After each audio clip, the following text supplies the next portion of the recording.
Hello everyone, ఇలాంటి videos మీకు ముందుగా కావాలి అనుకుంటే మా ఛానల్ని సబ్స్క్రైబ్ చేసుకొని పక్కనే ఉన్న బెల్ ఐకాన్ని క్లిక్ చేయండి.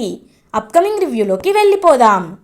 ఎపిసోడ్ స్టార్ట్ అవ్వగానే శ్వేత ఇంట్లో ఎవరో ఉన్నట్టు అనిపించడంతో శ్వేత చాలా భయపడుతూ రాజ్కి కాల్ చేస్తుంది కదా. రాజ్ కాల్ లిఫ్ట్ చేసి, శ్వేత ఇప్పుడే నేను మీ ఇంటికి వస్తున్నాను, నువ్వేమీ భయపడద్దు అని చెప్తారు. వద్దులే రాజ్, నైట్ 12 అయింది, ఇప్పుడు నువ్వు మా ఇంటికి రావడం అంత బాగోదు అని చెప్పి కాల్ కట్ చేస్తుందన్నమాట శ్వేత. చుట్టూ చూస్తుంది, ఎవరో ఉన్నట్టు అనిపిస్తుంది కానీ ఎవ్వరు ఉండరు. ఇంకా చాలా భయపడుతూనే అలా ఇంకా హాల్లో కూర్చుని ఉంటుందన్నమాట శ్వేత. అప్పుడే తనకి పక్క నుంచి సౌండ్స్ వస్తున్నట్టు అనిపిస్తాయి. చాలా భయపడుతూ ఉంటుంది శ్వేత. అదే టైంకి డోర్ గట్టిగా నాక్ అయిన సౌండ్ వినపడుతుంది. భయపడుతూనే వెళ్ళి డోర్ ఓపెన్ చేస్తుంది శ్వేత. చూసేసరికి రాజ్ ఉంటాడు. శ్వేత అని అంటారు. రాజ్ అని శ్వేత రాజ్ని హక్ చేసుకుంటుంది. శ్వేత ఏమైంది, ఎందుకు ఎందుకంత టెన్షన్ పడుతున్నావు, ఎవరో ఇంట్లో ఉన్నట్టు అనిపిస్తుందన్నావు అని అంటాడు రాజ్. అవును రాజ్, ఏవో వింత సౌండ్స్ వస్తున్నాయి, ఇంట్లో ఎవరో ఉన్నట్టే అనిపిస్తున్నారు అని అంటుంది శ్వేత.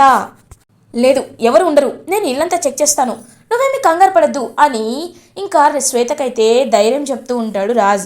అదంతా ఒక వ్యక్తి తన ఫోన్లో రికార్డ్ చేస్తూ ఉంటాడు. ఇది ఇలా ఉండగా ఇంకా టైం అవుతూ ఉంటుంది. శృతి కావ్యకి కాల్ చేస్తుంది. వెంటనే కావ్య ఫోన్ లిఫ్ట్ చేస్తుంది. హలో శృతి, ఏంటి ఈ టైంలో కాల్ చేసావు అని అడుగుతుంది. మేడం, రాజ్ సార్ మీ దగ్గరే ఉన్నారా అని అడుగుతుంది ఎంప్లాయీ శృతి. ఒక్కసారిగా షాక్ అయిపోతుంది కావ్య.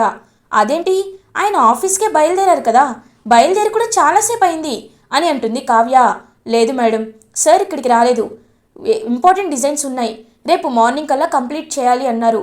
సార్ వస్తే వర్క్ స్టార్ట్ చేయాలని అందరం వెయిట్ చేస్తున్నాం, కానీ సార్ ఫోన్ లిఫ్ట్ చేయటం లేదు, అండ్ సార్ కూడా ఇంకా రాలేదు, అందుకే కాస్త టెన్షన్గా ఉంది మేడం అని అంటుంది ఎంప్లాయీ శృతి. ఓ అవునా, ఎక్కడికి వెళ్ళి ఉంటారు అని ఆలోచిస్తూ, సరే నువ్వేమీ టెన్షన్ పడద్దు, ఆ డిజైన్స్ నాకు మెయిల్ చేయి, నేను డిజైన్స్ వేసి నీకు పంపిస్తాను, ఓకేనా అని అంటుంది కావ్య. థ్యాంక్ యూ మేడం అని రిక్వైర్మెంట్స్ని మెయిల్ చేస్తుంది శృతి. ఇంకా రిక్వైర్మెంట్స్ అన్నీ తెలుసుకొని డిజైన్స్ అయితే వేస్తూ ఉంటుంది కావ్య. అప్పుడే కావ్యకి అన్నౌన్ నంబర్ నుంచి ఒక మెసేజ్ వస్తుంది.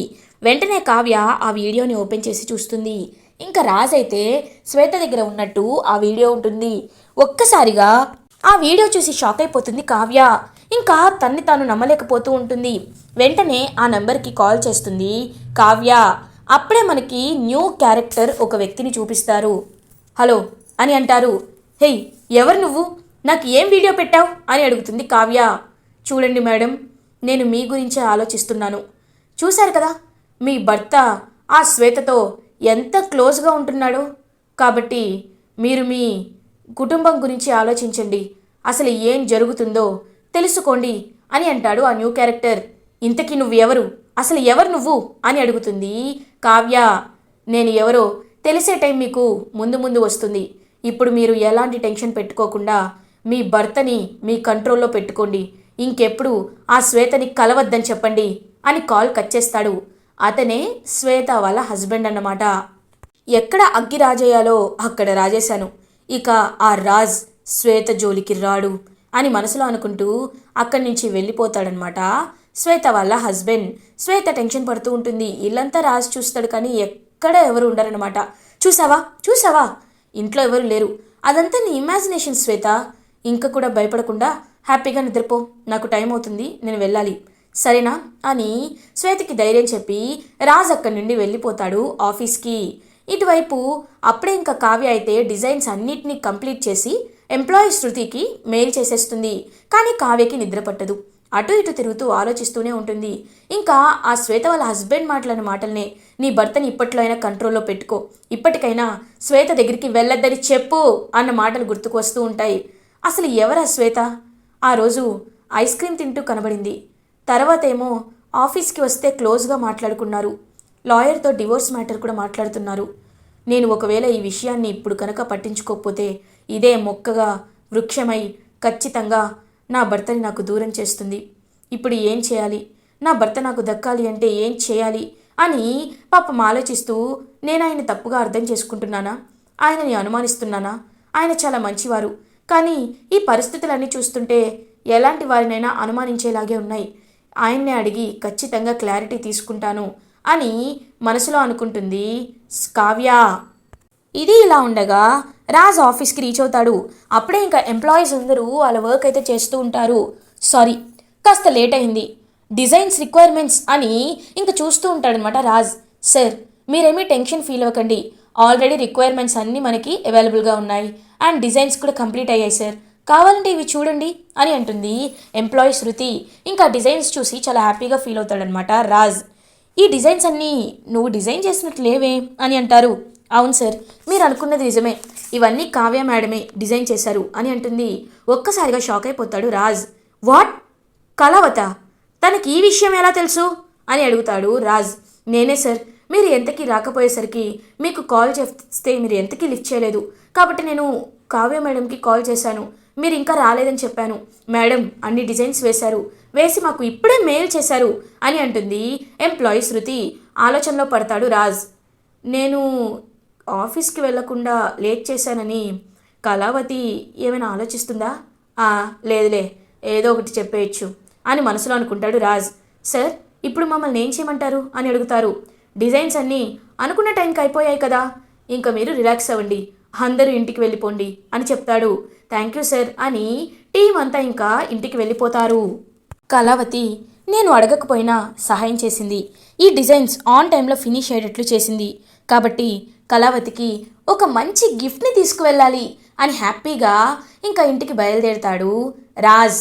ఇది ఇలా ఉండగా మార్నింగ్ అవుతుంది. స్వప్న అత్త అని గట్టిగా అరుస్తుంది. వెంటనే అక్కడ ప్రత్యక్షమవుతుంది రుద్రాని. ఏంటి అని అంటుంది. కాఫీ అని అడుగుతుంది. ఇదిగో అని అంటారు. ఓ, కాఫీ అని అన్నాను కానీ తీసుకురా అని చెప్పలేదు కదా, నాకు ఇవాళ కాఫీ తాగాలని లేదు, వెళ్ళి నా కోసం బూస్ట్ తీసుకురా అని అంటుంది స్వప్న. ఒక్కసారిగా షాక్ అయిపోతుంది రుద్రాని. బూస్టా, ఇదెప్పటి నుండి అని అడుగుతుంది. ఏ చెప్తే కానీ చేయవా, ఉమెన్ ఎంపవర్మెంట్ సెల్కి కాల్ చేయమంటావా అని అంటుంది స్వప్న. వద్దమ్మా, వద్దు, బూస్టేనా లేకపోతే హార్లిక్స్ కూడానా అని అడుగుతుంది. ప్రస్తుతానికి బూస్ట్ చాలు, వెళ్ళి తీసుకురా అని అంటుంది. మరి ఈ కాఫీ అని అడుగుతుంది రుద్రాని. కాఫీయా, ఏదివ్వు, వేడిగా ఉందా అని అడుగుతుంది. పొగలు వస్తున్నాయి అని అంటుంది రుద్రాని. వెంటనే ఆ కాఫీని తీసుకొని ఇంకా రాహుల్ మొహం పైన పెడుతుంది. అబ్బా అని వెంటనే ఇంక పైకి లేస్తాడనమాట రాహుల్. ఏం చేస్తున్నావు అని అడుగుతాడు. ఏంటి, కాలిందా? నువ్వింత లేటుగా లేస్తే నాకు కూడా కాలుతుంది, భార్య ప్రెగ్నెంట్గా ఉందే, తన కోసం ఏదైనా తీసుకువద్దాం, తనకి ఏదైనా ఫుడ్ ఐటమ్స్ కానీ, తనకి నచ్చిన చాక్లెట్స్ కానీ, ఐస్ క్రీమ్స్ కానీ తీసుకువద్దామని కొంచెం కూడా బుద్ధి లేదు నీకు అని అంటుంది స్వప్న. ఏంటి, ఇప్పుడు నా మీద స్టార్ట్ చేసావా అని అంటాడు రాహుల్. హేయ్ బియ్యపిండి మొహం, నీ మీద స్టార్ట్ చేయడం కాదు, నేను చెప్పింది చెయ్యకపోతే బియ్యపిండి పెసరపప్పు అవుతుంది అని అంటుంది స్వప్న. ఏ ఫ్లేవర్ ఐస్ క్రీమ్ కావాలి అని అడుగుతాడు రాహుల్. చాక్లెట్ ఫ్లేవర్, 5 నిమిషాల్లో నా ముందుండాలి అని ఇద్దరికి ఆర్డర్ వేస్తుంది స్వప్న. ఇది ఇలా ఉండగా అప్పు ఇంకా బయటికి వెళ్ళాలి అనుకుంటుంది. అప్పు ఎక్కడికే అని అడుగుతుంది కనకం. అమ్మ, ఇంట్లో ఉంటే ఏవేవో ఆలోచనలు వస్తున్నాయి, అలా ఫ్రెండ్స్ దగ్గరికి వెళ్తా అని అంటుంది అప్పు. అప్పు, అసలే నీకు ఆరోగ్యం బాలేదు, ఇప్పుడు నువ్వు బయటికి వెళ్ళడం మంచిది కాదమ్మా అని అంటారు కృష్ణమూర్తి. నాన్న, ఇంట్లో ఉంటే నా బ్రెయిన్ ఏమీ పనిచేయట్లేదు, అవే ఆలోచనలు వస్తున్నాయి, చచ్చిపోవాలనిపిస్తుంది, అందుకే కాస్త దోస్తులతో అయినా ఉంటే నాకు ప్రశాంతంగా ఉంటుంది అని అప్పు బయటికి వెళ్తుంది. అప్పు మనసుని ఎలా మార్చాలి, అసలు అప్పు ఏం చేస్తే తన మైండ్ డైవర్ట్ అవుతుంది అని అడుగుతుంది అప్పు వాళ్ళ పెద్దమ్మ. నేను అదే ఆలోచిస్తున్నాను అక్క అని ఆలోచనలో పడుతుంది కనకం. ఇది ఇలా ఉండగా కావ్య మాత్రం పరధ్యానంగా ఉంటుంది. ఇంకా తను అందరికీ కాఫీ తెచ్చే బదులు ఇంకా ఒకరికి టీ ఇస్తుంది, టీ ఇచ్చే వాళ్ళకి కాఫీ ఇస్తుంది, అలా అన్నీ పాపం తిక్కమక్కగా చేస్తూ ఉంటుంది. హేయ్, ఏం చేస్తున్నావు? నేను ఎప్పుడు కాఫీనేగా తాగుతాను, టీ ఇచ్చావేంటి అని అడుగుతుంది అపర్ణ. సారీ అత్తయ్య గారు అని తీసుకుంటుంది. ఇందిరాదేవి, అమ్మా నేను టీ కదా తాగేది, నాకు కాఫీ ఇచ్చావనంటుంది. సారీ అమ్మమ్మ గారు అని చెప్పి ఇంకా ఇద్దరికి ఎవరి కప్పు వాళ్ళకు ఇస్తుంది. ఇంకా ఏమైందమ్మా, ఎందుకలా పరధ్యానంగా ఉన్నావు అని అడుగుతారు ఇందిరాదేవి. ఏం లేదమ్మమ్మ గారు అని వెళ్ళిపోబోతూ ఉంటుంది కావ్య. ఇంతకీ రాజ్ ఎక్కడమ్మా అని అడుగుతుంది. అప్పుడే ఇంకా కళ్యాణ్ అనామిక కూడా ఇద్దరు ఇంకా కిందకి నడుచుకుంటూ వస్తారు. ఇంకా రాజ్ అప్పుడే ఇంటికి రీచ్ అవుతాడు. అంటే ఆయన ఆఫీస్లో అర్జెంట్ వర్క్ ఉందని నైటే వెళ్ళిపోయారు అని అంటుంది కావ్య. అవునా, ఈ టైంకి వచ్చేస్తూ ఉండాలే, అయినా వాడు పాపం రాత్రి వెళ్ళాల్సిన అవసరం ఏముందమ్మా అని అంటారు సీతారామయ్య గారు. అప్పుడే ఇంకా రాజ్ అయితే ఇంటికి వస్తాడు ఒక గిఫ్ట్ తీసుకొని. ఇంకా గిఫ్ట్ అందరూ ఉన్నారు. అయ్యో లేట్ అయిపోయిందే, ఇప్పుడు ఏం చేయాలి అని ఆ గిఫ్ట్ని చేతిలో వెనకాల పెట్టుకొని అలా వస్తూ ఉంటాడనమాట రాజ్. వెంటనే కళ్యాణ్, అన్నయ్య ఏంటి మొహం కలకల్లాడిపోతుంది, డిజైన్స్ అన్నీ ఆన్ టైంలో ఫినిష్ అయిపోయాయా అని అడుగుతాడు కళ్యాణ్. అవునరా, అన్నీ ఆన్ టైంలో ఫినిష్ అయిపోయాయి అని వెళ్ళిపోబోతూ ఉంటాడు.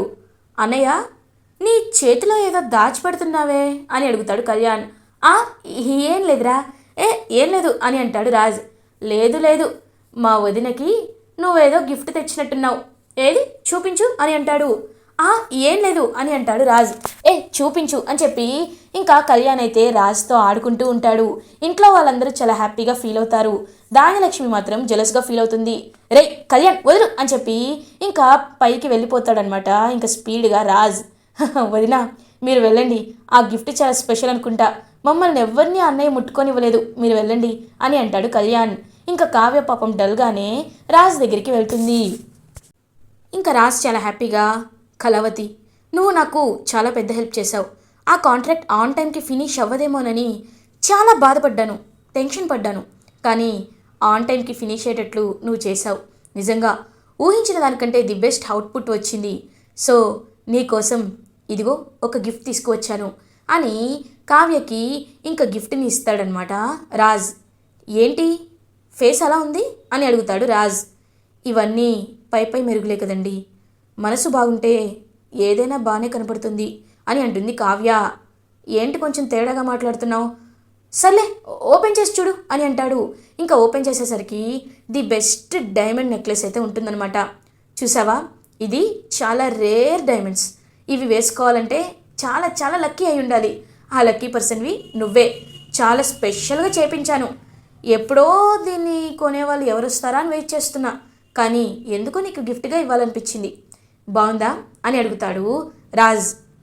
నెక్లెస్ చూడ్డానికి బాగుంది, కానీ మనసు ఎందుకు అంగీకరించటం లేదు అని అంటుంది కావ్య.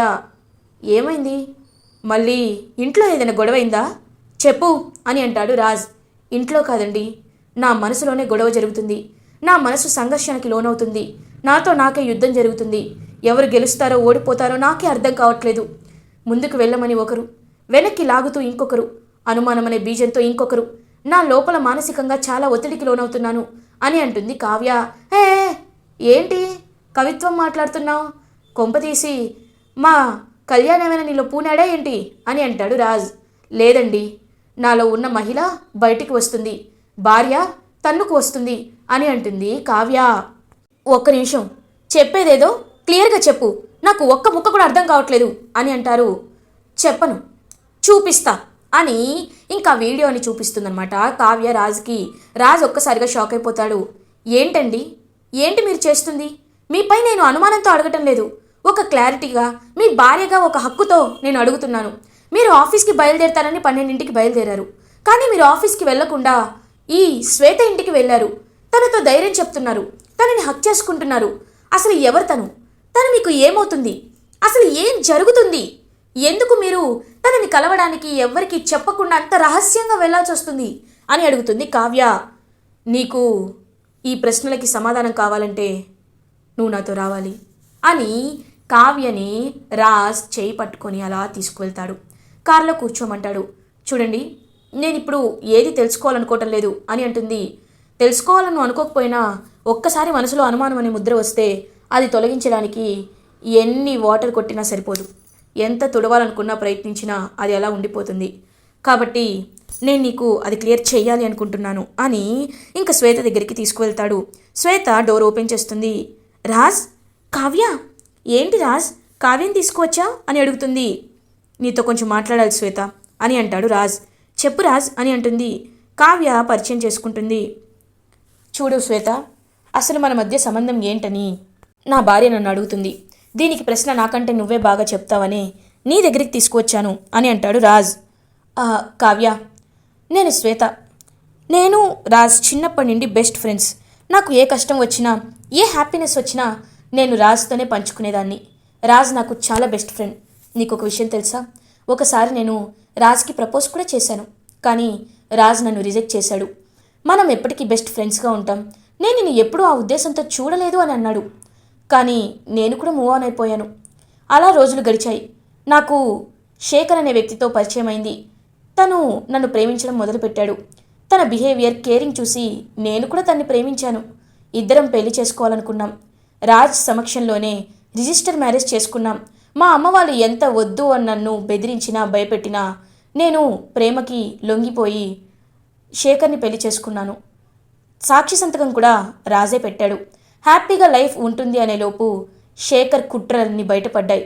శేఖర్కి అనుమానం ఎక్కువ. నన్ను రాజ్ని అనుమానంగా చూసేవాడు. మేము ఎంత ఫ్రెండ్స్ అని చెప్పినా నమ్మేవాడు కాదు. ఇప్పటికిప్పుడు నాకు డబ్బులు ఇవ్వు, నేను నిన్ను వదిలేస్తాను అని నన్ను టార్చర్ పెట్టడం స్టార్ట్ చేశాడు. నన్ను భయపెట్టడం మొదలుపెట్టాడు. అమ్మ వాళ్ళ ఇంటికి వెళ్ళలేను, ఎందుకంటే వాళ్ళతో గొడవైంది కాబట్టి. ఒంటరిగా ఉంటున్నాను. నన్ను రోజు శేఖర్ టార్చర్ పెడుతూనే ఉన్నాడు. వీటన్నిటిలో నాకు ఒక వెలుగులా కనపడింది కేవలం రాజ్ మాత్రమే. చిన్నప్పటి నుండి ఏదైనా రాజ్తో పంచుకుంటాను కాబట్టి రాజే నాకు దేవుడిలా కనిపించాడు.